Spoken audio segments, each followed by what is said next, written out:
ವಿಚಾರದಲ್ಲಿ ನಿಮಗೆ bottom of the deck ಬಂದಿರುವಂತಹದ್ದು ಇಂಪ್ರೆಸ್ ಕಾರ್ಡ್ ಬಂದಿದೆ. ಸೊ ಇಂಪ್ರೆಸ್ ಕಾರ್ಡ್ ಏನನ್ನು ರೆಪ್ರೆಸೆಂಟ್ ಮಾಡುತ್ತೆ? ಕೆಲವೊಂದು ರೀತಿಯ ನಿಮ್ಮ ಲವ್ ಲೈಫಿನ ವಿಚಾರದಲ್ಲಿ ಶಾಂತವಾಗಿರ್ಬೇಕು, ಸಮಾಧಾನವಾಗಿರ್ಬೇಕು, ಒಂದು ಪ್ರೀತಿ ಇರಬೇಕು ಅನ್ನುವಂತಹದ್ದು, ಮತ್ತೆ ಒಂದು ಸ್ಟೇಬಲ್ ಆಗಿರ್ಬೇಕು ಅನ್ನುವಂತಹ ರೀತಿಯಲ್ಲಿ ನೀವು ಆಲೋಚನೆಯನ್ನು ಮಾಡ್ತಾ ಇರುವಂತಹದ್ದು ಬಾಟಮ್ ಆಫ್ ದ ಡೆಕ್ ಅಲ್ಲಿ ರೆಪ್ರೆಸೆಂಟ್ ಆಗ್ತದೆ. ಲೈಫಿನ ವಿಚಾರದಲ್ಲಿ ನೀವು ಪಾಸ್ಟಿನಲ್ಲಿ ಕೆಲವೊಂದು ರೀತಿಯ ಕೆಲವೊಬ್ಬರಿಗೆ ಸೋಲ್ಮೇಟ್ ಕನೆಕ್ಷನ್ ಅನ್ನ ರೆಪ್ರೆಸೆಂಟ್ ಮಾಡ್ತಾ ಇದೆ ಕೆಲವೊಬ್ಬರಿಗೆ. ಓಕೆನಾ? ನಿಮ್ಮ ಪ್ರೀತಿಯಲ್ಲಿ ಒಂದು ರೀತಿಯ ಬಾಂಡೇಜ್ ಇರುವಂತಹದ್ದು ರೆಪ್ರೆಸೆಂಟ್ ಆಗ್ತಾ ಇದೆ. ಹಾರ್ಮೋನಿಗಳು ಇರುವಂತಹದ್ದು ರೆಪ್ರೆಸೆಂಟ್ ಆಗ್ತದೆ ಕೆಲವೊಬ್ಬರಿಗೆ. ಓಕೆನಾ? ಮತ್ತೆ ಕೆಲವೊಬ್ಬರಿಗೆ ನಿಮ್ಮ ಲವ್ ಲೈಫ್ ನ ವಿಚಾರದಲ್ಲಿ ಥರ್ಡ್ ಪಾರ್ಟಿ ಸಿಚುಯೇಷನ್ ಅನ್ನ ರೆಪ್ರೆಸೆಂಟ್ ಆಗ್ತಾ ಇದೆ. ಓಕೆನಾ? ಥರ್ಡ್ ಪಾರ್ಟಿ ಸಿಚುಯೇಷನ್ಸ್ ಅನ್ನ ರೆಪ್ರೆಸೆಂಟ್ ಮಾಡ್ತದೆ ನಿಯರ್ ಪಾಸ್ಟಿನಲ್ಲಿ ನಿಮಗೆ.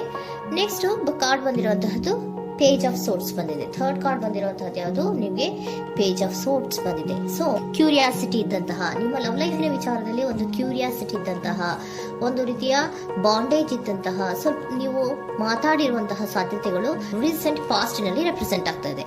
ಸೊ ನಿಮ್ಮ ಲವ್ ಲೈಫಿನ ವಿಚಾರವಾಗಿ ಒಂದು ರೀತಿಯ ಬಾಂಡೇಜ್ ಇರುವಂತಹದ್ದು, ನೀವು ಕೆಲವೊಬ್ಬರಿಗೆ ಥರ್ಡ್ ಪಾರ್ಟಿ ಸಿಚುಯೇಷನ್ ಮತ್ತೆ ಕೆಲವೊಬ್ಬರಿಗೆ ಸೋಲ್ಮೇಟ್ ಕನೆಕ್ಷನ್ ಅನ್ನ ರೆಪ್ರೆಸೆಂಟ್ ಮಾಡ್ತಾ ಇದೆ.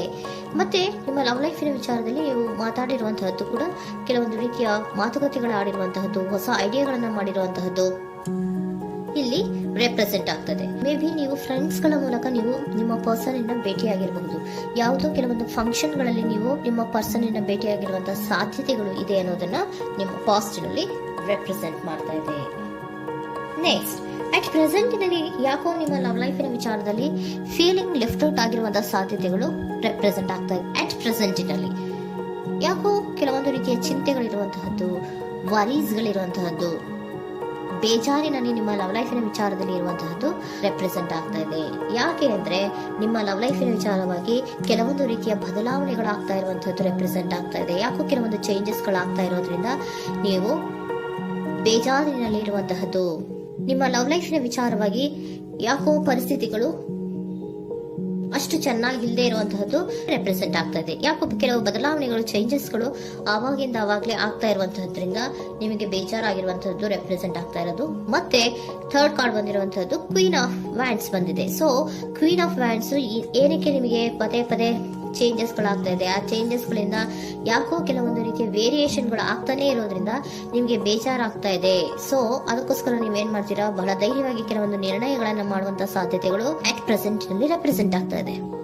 ಬಹಳಷ್ಟು ಧೈರ್ಯದಿಂದ ಇಂಡಿಪೆಂಡೆಂಟ್ ಆಗಿ ಕೆಲವೊಂದು ನಿರ್ಣಯಗಳನ್ನ ಮಾಡಬೇಕು ಅನ್ನುವಂತಹ ಆಲೋಚನೆಗಳನ್ನ ಮಾಡ್ತಾ ಇರುವಂತಹದ್ದು ರೆಪ್ರೆಸೆಂಟ್ ಆಗ್ತಾ ಇದೆ. ಯಾಕೆ ಅಂದ್ರೆ ಆವಾಗಿನಾಗೆ ನಿಮ್ಮ ಲವ್ ಲೈಫಿನ ವಿಚಾರದಲ್ಲಿ ತುಂಬಾ ಏರುಪೇರುಗಳಾಗ್ತಾ ಇರೋದ್ರಿಂದ ಆ ವಿಚಾರದಲ್ಲಿ ಸ್ವಲ್ಪ ಬೇಜಾರುಗಳು ಇರುವಂತದ್ದು ರೆಪ್ರೆಸೆಂಟ್ ಆಗ್ತದೆ. ಇನ್ ಇಮಿಡಿಯೇಟ್ ಫ್ಯೂಚರಿನಲ್ಲಿ ಯಾಕೋ ನೀವು ಕೆಲವೊಂದು ವಿಚಾರಗಳಲ್ಲಿ ನೋಡಿ ಆತಂಕ ಪಡ್ತಾ ಇರುವಂತ, ಎಗೇನ್ ಬೇಜಾರನ್ನ ಪಡ್ತಾ ಇರುವಂತಹದ್ದು, ನಿದ್ರಾಹೀನತೆಯನ್ನ ಮಾಡ್ಕೋತಾ ಇರುವಂತಹದ್ದು, ಸ್ಟ್ರೆಸ್ಸಿನಲ್ಲಿ ಇರುವಂತಹದ್ದು ರೆಪ್ರೆಸೆಂಟ್ ಆಗ್ತಾ ಇದೆ. ಕೆಲವೊಂದು ನಿರ್ಣಯಗಳನ್ನು ತಗೊಳ್ಳುವಂತಹ ಸ್ಟ್ರೆಸ್ ಗಳಲ್ಲಿ ಇರುವಂತಹದ್ದು ಕೆಲವೊಬ್ಬರಿಗೆ ಯಾಕೋ ಇಮಿಡಿಯೇಟ್ ಫ್ಯೂಚರ್ ನಲ್ಲಿ ಕೂಡ ರೆಪ್ರೆಸೆಂಟ್ ಆಗ್ತಾ ಇದೆ. ಆದ್ರೆ ಫ್ಯೂಚರ್ ನಲ್ಲಿ ನೀವು ಏನ್ ಮಾಡ್ಬೇಕಾಗಿತ್ತು? ಸೊ ಕ್ವಿಕ್ ಥಿಂಕಿಂಗ್ ಅನ್ನ ಮಾಡ್ಬೇಕಾಗಿತ್ತು. ಕೆಲವು ವಿಚಾರಗಳ ಬಗ್ಗೆ ನೀವು ಫೋಕಸ್ ಅನ್ನ ಮಾಡ್ಬೇಕಾಗಿತ್ತು. ಏನಾಗ್ತಾ ಇದೆ ನಮ್ಮ ಲವ್ ಲೈಫಿನ ವಿಚಾರದಲ್ಲಿ ಅನ್ನೋದನ್ನ ಫೋಕಸ್ ಅನ್ನ ಮಾಡಿದ್ರೆ ನಿಮ್ಮ ಲವ್ ಲೈಫಿನ ವಿಚಾರದಲ್ಲಿ ಕೆಲವೊಂದು ರೀತಿಯ ಫುಲ್ಫಿಲ್ಮೆಂಟ್ಗಳು, ಸಮಾಧಾನಗಳು, ಖುಷಿಗಳು ಇರುತ್ತೆ. ಯಾವಾಗ ನೀವು ಫೋಕಸ್ ಅನ್ನ ಮಾಡೋದಿಲ್ವೋ ಆಗ ನಿಮ್ಗೆ ಮತ್ತಷ್ಟು ಆತಂಕಗಳು, ಬೇಜಾರುಗಳು ಆಗುವಂತ ಸಾಧ್ಯತೆಗಳು ಇದೆ. ಇದು king of swords, nine of swords ಇನ ಕ್ಲಾರಿಫಿಕೇಶನ್ ಕಾರ್ಡ್ ಅಷ್ಟೇ. ಅಂದ್ರೆ ಏನು? ನೀವು ಕೆಲವೊಂದು ವಿಚಾರಗಳಲ್ಲಿ ಫೋಕಸ್ ಅನ್ನ ಮಾಡಬೇಕು. ಲವ್ ಲೈಫಿನ ವಿಚಾರಗಳಲ್ಲಿ ಫೋಕಸ್ ಅನ್ನ ಮಾಡಿ ಕೆಲವೊಂದು ರೀತಿಯ ಆಕ್ಷನ್ಸ್ ಗಳನ್ನ ತಗೊಂಡ್ರೆ ಫುಲ್ಫಿಲ್ಮೆಂಟ್ ಗಳಾಗುವಂತಹ, ಸಮಾಧಾನಗಳಾಗುವಂತಹ, ಖುಷಿಗಳಾಗುವಂತಹ ಸಾಧ್ಯತೆಗಳು ಇದೆ. ಕರೆಕ್ಟ್ ಆಗಿ ಮಾತಾಡಬೇಕು. ಏನ್ ಮಾತಾಡಬೇಕು ನಿಮ್ಮ ಲವ್ ಲೈಫಿನ ವಿಚಾರವಾಗಿ ಕರೆಕ್ಟ್ ಆಗಿ ಮಾತಾಡಿ ಕೆಲವೊಂದು ರೀತಿಯ ಕ್ಲಿಯರ್ ಥಿಂಕಿಂಗ್ ಅನ್ನ ಮಾಡಿ ಕ್ವಿಕ್ ಆಕ್ಷನ್ಸ್ ಅನ್ನ ತಗೊಳ್ಳುವಂತಹದ್ದು ರೆಪ್ರೆಸೆಂಟ್ ಆಗ್ತಾ ಇದೆ. ಓಕೆನಾ? ಇದಿಷ್ಟು ನಿಮ್ಮ ಕಾರ್ಡ್ಸ್ ನ ರೀಡಿಂಗು. ನೆಕ್ಸ್ಟ್, ಏಂಜಲ್ ಗೈಡೆನ್ಸ್ ನಿಮ್ಗೆ ಏನ್ ಹೇಳ್ತಾ ಇದ್ದಾರೆ ಅನ್ನೋದನ್ನ ನೋಡೋಣ.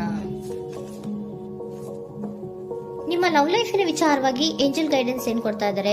ವೇಟ್ ಅಂತ ಹೇಳ್ತಾ ಇದ್ದಾರೆ. ಸ್ವಲ್ಪ ತಾಳ್ಮೆಯಿಂದ ಇರೋ. ಅವಸರದಲ್ಲಿ ಯಾವ ನಿರ್ಧಾರವನ್ನ ಕೂಡ ಮಾಡಬೇಡ ಅನ್ನೋದನ್ನ ಏಂಜಲ್ ಗೈಡೆನ್ಸ್ ಕೊಡ್ತಾ ಇದ್ದಾರೆ. It's up to you. ಇದು ಎಲ್ಲ ನಿನಗೆ ಬಿಟ್ಟಿರುವಂತಹದ್ದು. ಬೇಗ ಬೇಗ ಕೆಲವೊಂದು ನಿರ್ಧಾರಗಳನ್ನ ಕ್ವಿಕ್ ಥಿಂಕಿಂಗ್ ಅನ್ನ ಮಾಡಿದ್ರು ಕರೆಕ್ಟ್ ಆಗಿ ಕ್ಲಿಯರ್ ಥಿಂಕಿಂಗ್ ಅನ್ನ ಮಾಡಬೇಕು. ಸೊ ಕ್ಲಿಯರ್ ಥಿಂಕಿಂಗ್ ಅನ್ನ ಮಾಡೋದಕ್ಕೆ ಲವ್ ಲೈಫ್ ನ ವಿಚಾರವಾಗಿ ಸ್ವಲ್ಪ ಟೈಮ್ ಬೇಕಾಗುತ್ತೆ. ಅದಕ್ಕೋಸ್ಕರನೇ ಏಂಜಲ್ ಗೈಡೆನ್ಸ್ ನಿಮ್ಗೆ ಏನ್ ಕೊಡ್ತಾ ಇದಾರೆ, ಸ್ವಲ್ಪ ವೇಟ್ ಮಾಡಿ. ಇಟ್ಸ್ ಅಪ್ ಟು ಯು, ಇದು ನಿಮ್ಗೆ ಬಿಟ್ಟಿರುವಂತಹದ್ದು. ಪರ್ಫೆಕ್ಟ್ ಟೈಮಿಂಗ್, ಕೆಲವೊಂದು ವಿಚಾರಗಳಿಗೆ ಪರ್ಫೆಕ್ಟ್ ಟೈಮಿಂಗ್ ಅನ್ನೋದು ಅಥವಾ ಡಿವೈನ್ ಟೈಮಿಂಗ್ ಅನ್ನೋದು ಬರಬೇಕು. ಆಗ ಕೆಲವೊಂದು ನಿರ್ಣಯಗಳನ್ನ ಮಾಡಬಹುದು. ಸ್ವಲ್ಪ ನೀವು ಈಗ ಯಾವುದೇ ರೀತಿಯ ಅವಸರದ ನಿರ್ಧಾರಗಳನ್ನು ಮಾಡೋದು ಬೇಡ ಅಂತ ಹೇಳ್ತಾ ಇದ್ದಾರೆ. ಓಕೆ, ಸರೆಂಡರ್ ಕಾರ್ಡ್ ಏನ್ ಹೇಳ್ತಾ ಇದ್ದಾರೆ ಅನ್ನೋದನ್ನ ನೋಡೋಣ. So surrender frustration doesn't open any doors. The key to resolving a dilemma, dissolving a block, is to take a breath, center yourself and regroup, so may approach the situation more calmly. Frustration, ಹತಾಶೆ ಅನ್ನೋದು ಮಾಡ್ಕೋಬೇಡಿ. ಹತಾಶೆ ಮಾಡ್ಕೊಳ್ಳೋದ್ರಿಂದ ನಿಮ್ಗೆ ಯಾವುದೇ ರೀತಿಯ ಹೊಸ ಐಡಿಯಾಗಳು ಬರಲ್ಲ, ಹೊಸ ಥಿಂಕಿಂಗ್ಗಳು ಬರಲ್ಲ, ಕ್ಲಿಯರ್ ಥಿಂಕಿಂಗ್ ಅನ್ನ ಮಾಡಕ್ಕೆ ಸಾಧ್ಯ ಆಗಲ್ಲ.